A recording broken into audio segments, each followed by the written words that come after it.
আপনার সন্তানকে 5 থেকে 7 বছর পর্যন্ত হাফেজ বিভাগে পড়াইতেছেন, কিন্তু আপনার সন্তান হাফেজ হচ্ছে না। আপনার সন্তান হাফেজ হইতে ব্যর্থ হচ্ছে। কি কি করণীয়, অবশ্যই পুরো ভিডিও জুড়ে দেখবেন এবং সঠিক সমাধান নিয়ে যান।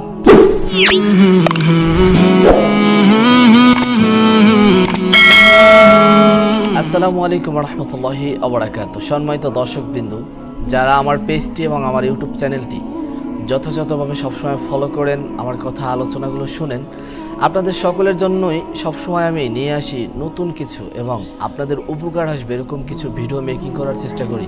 তো আজকের ভিডিওটা অনেক গুরুত্বপূর্ণ ভিডিও, পুরো ভিডিও জুড়ে থাকবেন এবং আপনার সন্তানকে ভবিষ্যতে কিভাবে মানুষ করবেন অবশ্যই সঠিক সমাধান নিয়ে যাবেন। আপনার সন্তান মাদ্রাসায় দিয়েছেন, 5 থেকে 7 বছর হয়ে গেছে, কিন্তু এখনও তিনি হাফেজ হচ্ছে না। বয়স বেড়ে যাইতেছে, 12, 13, 14 বছর হয়ে গেছে, কিন্তু এখনও হাফেজ হইতেছে না। কারণটা কি? এটার কারণটা হচ্ছে, সর্বপ্রথম কারণ হচ্ছে আপনার সন্তানকে যখন আপনি মাদ্রাসায় ভর্তি করান, তারপরে যখন নাজেরা পড়ান, সেই নাজেরাটাকে আপনারা গভীরভাবে ভালোভাবে পড়ান না। এটি হচ্ছে সব থেকে আপনাদের বড় সমস্যা। গার্ডিয়ান যারা আছেন, কথাগুলো মনোযোগ সহকারে শুনবেন। আপনার সন্তানকে যখন আপনি নাজারা পড়াবেন, যখন ওস্তাদরা আমপাড়া শেষ করে নাজারা দিবে, তখন ওই নাজারাটা অনেক ভালোভাবে পড়াতে বলবেন। এখন 1 বছর 6 মাস একটা ওস্তাদ নাজারা পড়াইতেছে আপনার সন্তানকে। এখন আপনি যদি তাকে যে ধাওয়া করেন, তাকে যদি তাড়া করেন যে হুজুর আমার সন্তানকে এতদিন নাজারা কেন পড়াচ্ছেন, তাকে হেফজোদান, এইটি সব থেকে বড় বোকামি করবেন, বড় ভুল করবেন।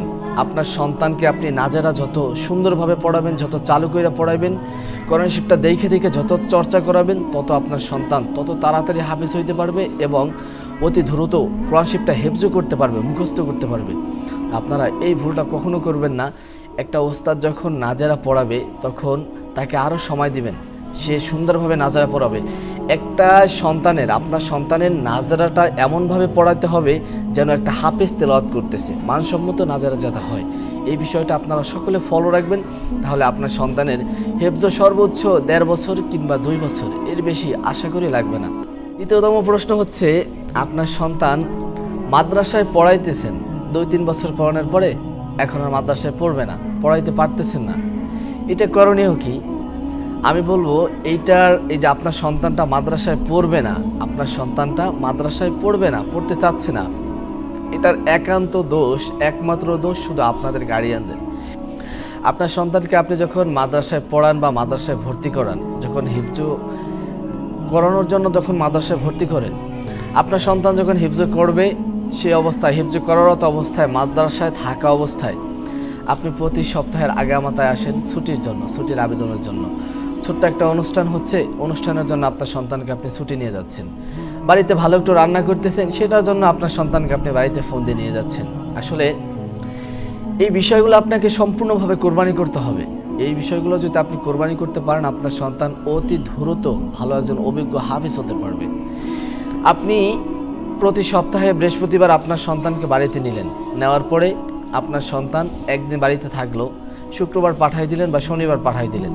শনিবার আসার পরে তার যে সবকের নাজারাটা, বা শুক্রবার বিকেলে আসার পরে বিকেলবেলা হিফজ পড়তে হলে তার সবকের নাজারাটা সুন্দরভাবে পড়তে হয়, দেখে সুন্দরভাবে যেই পৃষ্ঠা সবক দেবে ওই পৃষ্ঠাটা চর্চা করতে হয়। তো সেক্ষেত্রে শুক্রবার বিকেলে আপনি আসরের পরে নিয়ে আসলেন, আপনার সন্তানের শুক্রবার বিকেল আর ক্লাসটা পাইল না, ক্লাসটা মিস হলো। রাত্রে আপনার সন্তানের সবকটা আর হইল না সুন্দরভাবে, সকালবেলা সবকটা দিতে পারলো না। বাড়ি থেকে আসছে, বাড়ির ভিতরে যা কিছু করছে ওইটা জেহেনে চিন্তা ভাবনাটা আরও 2 দিন থেকে গেল। বাড়িতে যা কিছু করছে, বাড়ির চিন্তা ভাবনা ওইটা তার জেহেনে কিন্তু আরও 2 দিন থেকে গেল। তা আপনার সন্তানের কিন্তু পুরো সপ্তাহে 3টা দিন লস, 3টা দিন সবক নষ্ট।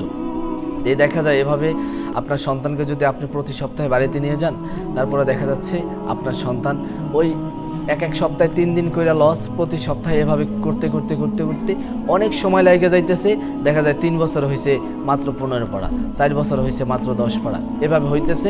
শেষ পর্যন্ত আপনি বিরক্ত হয়ে যান, বলেন সন্তানকে এত বছর পর্যন্ত মাদ্রাসায় পড়াইতেছি, আমার সন্তান এখনও কোনো ভালো একটা রেজাল্ট হুজুরা দিতে পারে নাই। তখন দোষ পড়ে বিভিন্ন ওস্তাদের। যাই হোক, সম্মানিত গার্ডিয়ানবৃন্দ, আপনাদেরকে একটা কথাই বলবো, আপনার সন্তানকে যখন আপনি মাদ্রাসায় ভর্তি করাবেন, সব কিছু কোরবানি করে দিতে হবে। যদি ভালো মানুষের মতো মানুষ বানাতে চান, অভিজ্ঞ হাফেজ বানাতে চান, যুগশ্রেষ্ঠ আলেম বানাতে চান, তাহলে আপনার সন্তানকে আপনার বিশেষ করে এই বিষয়গুলো আপনাকে সবসময় ফলো রাখতে হবে। আপনার সন্তান আপনার সন্তানের কথাকে আপনি কখনো প্রাধান্য দিবেন না। আপনি আপনার সন্তান হাফেজ হতে পারবে কিনা, তাকে যে পড়াবে তার ওস্তাদের সাথে কথা বলুন যে আমার সন্তানের কী অবস্থা, পড়াশোনার কী অবস্থা। একটা মাদ্রাসা থেকে একটা ছাত্র কখন যাইতে চায় জানেন? দেখা যায় একটা ছাত্র 1 থেকে 2 বছর হয়ে গেছে পড়ছে, ভালো ওস্তাদের আওতায় পড়ছে, এখন সে মাদ্রাসায় পড়বে না। যখন ওস্তাদ একটু পড়ার জন্য চাপ দেয় তখন সে আর ওই মাদ্রাসায় পড়বে না, অন্য মাদ্রাসায় ভর্তি করার জন্য আপনাকে আবেদন জানায়। এইটা একটা মাদ্রাসার ছাত্র অন্য মাদ্রাসায় ভর্তি করার জন্য আবেদন কখন জানায় জানেন? তখন তার উপরে যখন পড়াশোনার চাপটা বেশি পড়ে তখন আবেদন জানায়। এটা বিভিন্ন পরীক্ষিত আমল। এটা আমার কাছে অন্ততপক্ষে অনেক পরীক্ষা হয়েছে। আমি বিভিন্ন মাদ্রাসায় যখন খেদমত করত অবস্থায় ছিলাম, সেখানে ছাত্রদেরকে একটু পড়াশোনার জন্য চাপ দিলেই তারা আমার ওখান থেকে ছুটে চলে যাইতো, অন্য জায়গায় যে ভর্তি হওয়ার চিন্তা ভাবনা করতো। তো যখন একটা ছাত্র মাদ্রাসায় চাপ পড়বে তখন তিনি অন্য জায়গায় যাওয়ার চিন্তা ভাবনা করবে।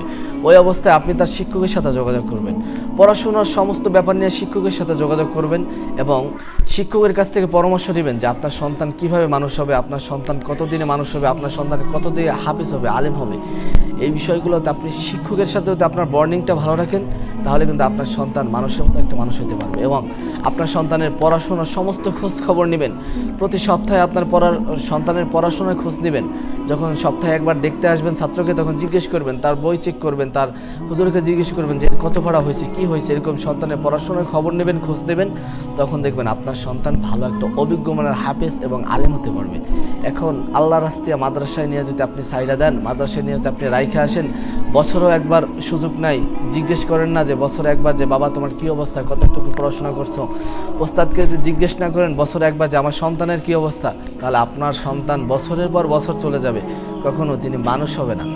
এই জন্য সর্বপ্রথম কথা হচ্ছে বেশি ঘন ঘন বাড়িতে নেওয়া যাবে না এবং ওস্তাদের সাথে ভালো বন্ডিং রাখবেন এবং সন্তানের পড়াশোনার খোঁজ খবর নেবেন। এই বিষয়গুলো আপনি মাথায় রাখবেন, দেখবেন আপনার সন্তান আল্লাহর রহমতে, আল্লাহ তাআলার অশেষ দয়ায়, অশেষ করুণায় অনেক বড় হাফেজ এবং আলেম হবে।